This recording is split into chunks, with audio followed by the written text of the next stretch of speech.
Daniel 11, beginning in 10:19.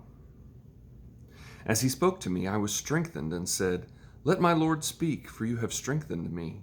He said, "Do you know why I have come to you? I must return at once to fight against the prince of Persia, and when I leave, the prince of Greece will come. No one has the courage to support me against them except Michael, your prince. However, I will tell you what is recorded in the book of truth. In the first year of Darius the Mede, I stood up to strengthen and protect him. Now I will tell you the truth." Prophecies about Persia and Greece. 3 more kings will arise in Persia, and the fourth will be far richer than the others. By the power he gains through his riches, he will stir up everyone against the kingdom of Greece. Then a warrior king will arise. He will rule a vast realm and do whatever he wants.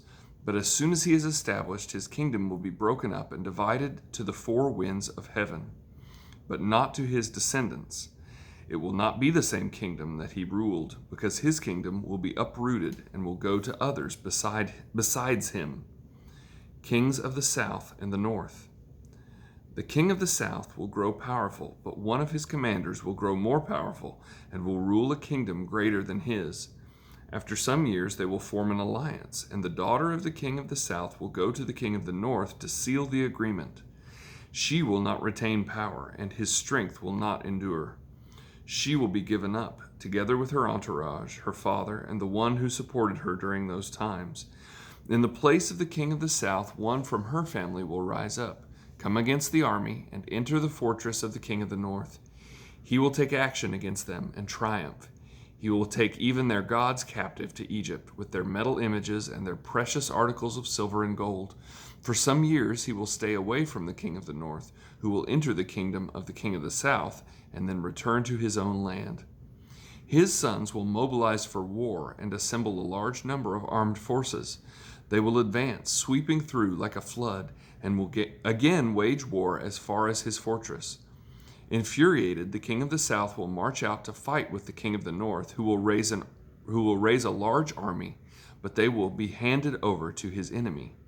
When the army is carried off, he will become arrogant and cause tens of thousands to fall, but he will not triumph. The king of the north will again raise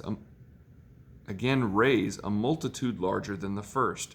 After some years, he will advance with a great army and many supplies. In those times, many will rise up against the king of the south. Violent ones among your own people will assert themselves to fulfill a vision, but they will fail. Then the king of the north will come, build up an assault ramp, and capture a well-fortified city. The forces of the south will not stand. Even their select troops will not be able to resist. The king of the north who comes against him will do whatever he wants, and no one can oppose him. He will establish himself in the beautiful land with total destruction in his hand. He will resolve to come with the force of his whole kingdom and will reach an agreement with him. He will give him a daughter in marriage to destroy it, but she will not stand with him or support him. Then he will turn his attention to the coasts and islands and capture many, but a commander will put an end to his taunting. Instead, he will turn his taunts against him. He will turn his attention back to the fortresses of his own land, but he will stumble, fall, and be no more. In his place, one will arise who will send out a tax collector for the glory of the kingdom, but within a few days he will be shattered, though not in anger or in battle. In his place, a despised person will arise. Royal honors will not be given to him, but he will come during a time of peace and seize the kingdom by intrigue. A flood of forces will be swept away before him. They will be shattered, as well as the covenant prince. After an alliance is made with him, he will act deceitfully. He will rise to power with a small nation. During a time of peace, he will come into the richest parts of the province and do what his fathers and predecessors never did. He will lavish plunder, loot, and wealth on his followers, and he will make plans against fortified cities, but only for a time. With a large army, he will stir up his power and his courage against the king of the south. The king of the south will prepare for battle with an extremely large and powerful army, but he will not succeed, because plots will be made against him. Those who eat his provisions will destroy him. His army will be swept away, and many will fall slain.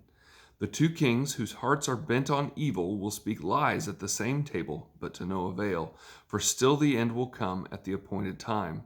The king of the north will return to his land with great wealth, but his heart will be set against the holy covenant. He will take action, then return to his own land.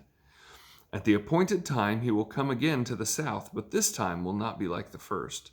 Ships of Kittim will come against him and be intimidated. He will withdraw. Being intimidated, he will withdraw. Then he will rage against the holy covenant and take action. On his return, he will favor those who abandon the holy covenant. His forces will rise up and desecrate the temple fortress. They will abolish the daily sacrifice and set up the abomination of desolation. With flattery, he will corrupt those who act wickedly toward the covenant. But the people who know their God will be strong and take action.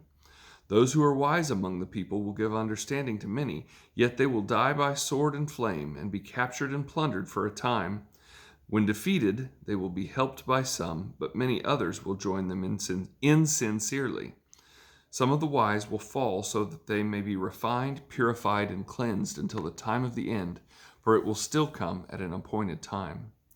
Then the king will do whatever he wants. He will exalt and magnify himself above every god, and he will say outrageous things against the God of gods. He will be successful until the time of wrath is completed, because what has been decreed will be accomplished.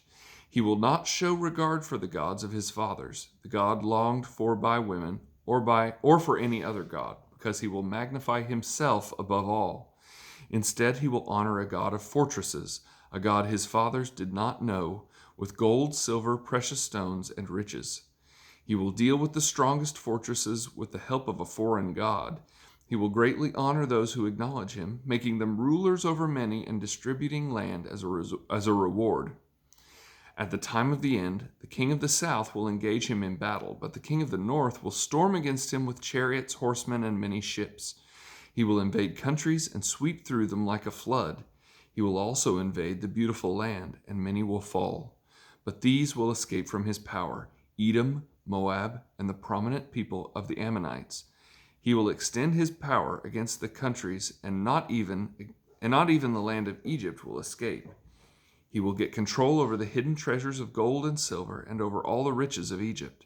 The Libyans and Cushites will also be in submission, but reports from the east and the north will terrify him, and he will go out with great fury to annihilate and completely destroy many. He will pitch his royal tents between the sea and the beautiful holy mountain, but he will meet his end with no one to help him.